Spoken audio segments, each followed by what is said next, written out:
हरियाणा विधानसभा चुनाव के लिए जो वोटिंग की तारीख है उसमें अब 1 महीने से भी कम का वक्त रह चुका है। ऐसे में बीजेपी और कांग्रेस दोनों ही पार्टी अपनी अपनी जीत के दावे कर रहे हैं। इसके अलावा जो अन्य पार्टियां हैं उनमें जेजेपी है, वो भी जीत के दावे कर रही है। लेकिन अब हरियाणा विधानसभा चुनाव से ठीक पहले एक सर्वे आया है और इस सर्वे को किया है मैटराइज ने। इस सर्वे में साफ हो गया है कि हरियाणा में किसकी सरकार बनने जा रही है। क्या कांग्रेस 10 सालों बाद सत्ता में वापसी कर पाएगी या बीजेपी लगातार तीसरी बार प्रदेश में सरकार बना पाएगी? एक ये बड़ा सवाल है और इस ओपिनियन पोल में बहुत कुछ साफ हो गया है। इस सर्वे में बहुत कुछ साफ हो गया है कि किस पार्टी को जीत मिलने की संभावना है। हालांकि आपको बता दें, ये ओपिनियन पोल ही है, ये एग्जैक्ट नहीं है और ये लोगों से बातचीत के आधार पर जो सर्वे किया गया है ये उसी के आंकड़े हैं।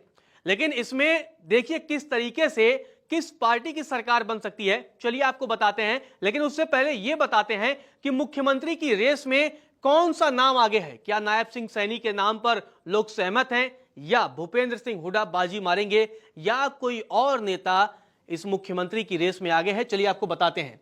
तो सबसे पहले बात करते हैं कि सीएम की रेस में कौन आगे है। उसमें आप देखिए नायब सिंह सैनी के पक्ष में 31% लोग हैं। 31% लोगों का मानना है कि नायब सिंह सैनी जो है वो मुख्यमंत्री की रेस में ज्यादा आगे हैं। उनके मुकाबले अगर देखें, कांग्रेस के जो दिग्गज नेता हैं, पूर्व में मुख्यमंत्री भी रह चुके हैं, भूपेंद्र सिंह हुड्डा के पक्ष में 29% लोगों का समर्थन है। इसके अलावा दुष्यंत चौटाला जो कि डिप्टी सीएम रह चुके हैं और अब बीजेपी से अलग हो चुके हैं, उनकी पार्टी बीजेपी से अलग हो चुकी है, एनडीए का साथ छोड़ चुकी है। दुष्यंत चौटाला के पक्ष में 8% लोग हैं, यानी 8% लोगों का मानना है कि जो मुख्यमंत्री की रेस है उसमें दुष्यंत चौटाला आगे हैं। तो ये जो सर्वे है उसको मैटराइज ने किया है। चलिए अब आपको वो आंकड़े दिखाते हैं जिसमें सीटों की बात की गई है, जिसमें वोट की बात की गई है। आखिर हरियाणा में किसकी सरकार बनेगी, तो चलिए आपको बताते हैं हरियाणा में किसकी सरकार। ये एक बड़ा सवाल है और इसी को लेकर के सर्वे किया गया है। तो आप देखिए, अगर सबसे पहले भारतीय जनता पार्टी की अगर बात की जाए तो 90 सीटों वाले हरियाणा में बीजेपी को कुल 33 से 38 सीटों पर जीत मिल सकती है, यानी बहुमत के आंकड़े से बीजेपी पीछे रह सकती है। वोट शेयर की अगर बात की जाए तो भारतीय जनता पार्टी को 35.6% वोट शेयर मिल सकते हैं।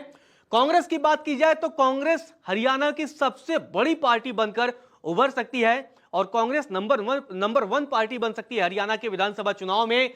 36 से 41 सीटों पर कांग्रेस के उम्मीदवारों को जीत मिल सकती है। इसके अलावा 32.4% जो वोट शेयर है वो कांग्रेस के पक्ष में जा सकता है। अब बात करते हैं जेजेपी की। जेजेपी के पक्ष में 2 से 5 सीटें जाने की संभावना है, यानी बड़ा झटका जो है वो दुष्यंत चौटाला की पार्टी जेजेपी को लगता हुआ दिख रहा है। और आप देख रहे हैं कि हरियाणा विधानसभा चुनाव के बीच ही बहुत सारे ऐसे नेता हैं जो जेजेपी का साथ छोड़ रहे हैं। दुष्यंत चौटाला अब अकेले पड़ते हुए भी दिखाई दे रहे हैं और इस बीच सर्वे में उनको 2 से 5 सीटें मिलने की संभावना है। अगर जेजेपी के वोट शेयर की अगर बात की जाए तो 8.8% वोट शेयर जेजेपी के पक्ष में जा सकते हैं। इसके अलावा अगर अन्य उम्मीदवारों की बात की जाए तो 6 से 11 सीटों पर अन्य के उम्मीदवार जीत हासिल कर सकते हैं, जबकि अन्य को कुल 23.2% वोट जो है वो मिल सकते हैं। तो आप देखिए किस तरीके से जो मैटराइज का सर्वे सामने आया है उसमें कांग्रेस जो है वो नंबर 1 पार्टी बनती हुई दिख रही है। हालांकि इस ओपिनियन पोल में किसी भी पार्टी को बहुमत मिलने की संभावना नहीं जताई गई है।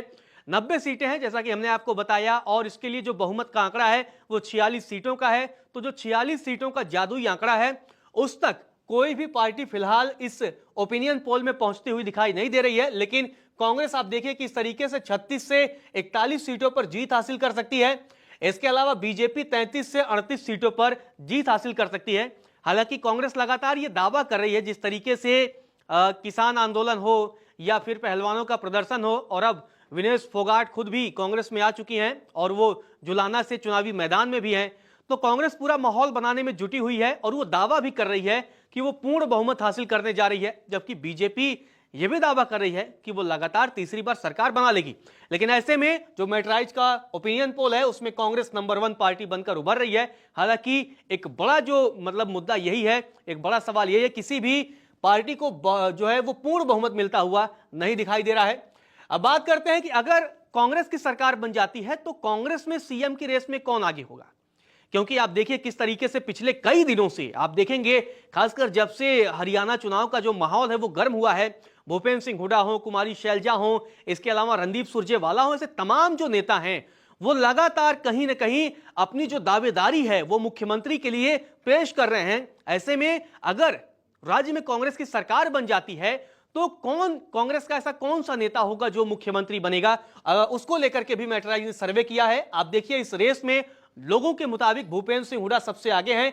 41% लोगों का यह मानना है कि अगर कांग्रेस की सरकार बनती है तो भूपेंद्र सिंह हुड्डा को मुख्यमंत्री बनाया जाना चाहिए। इसके अलावा रणदीप सुरजेवाला के पक्ष में कुल 20% लोगों ने अपना समर्थन दिया है। कुमारी शैलजा के पक्ष में 19% लोगों ने समर्थन दिया है। आपको बता दें 2019 से लेकर के 2022 तक कुमारी शैलजा हरियाणा कांग्रेस की अध्यक्ष भी रह चुकी हैं, प्रदेश अध्यक्ष भी रह चुकी हैं।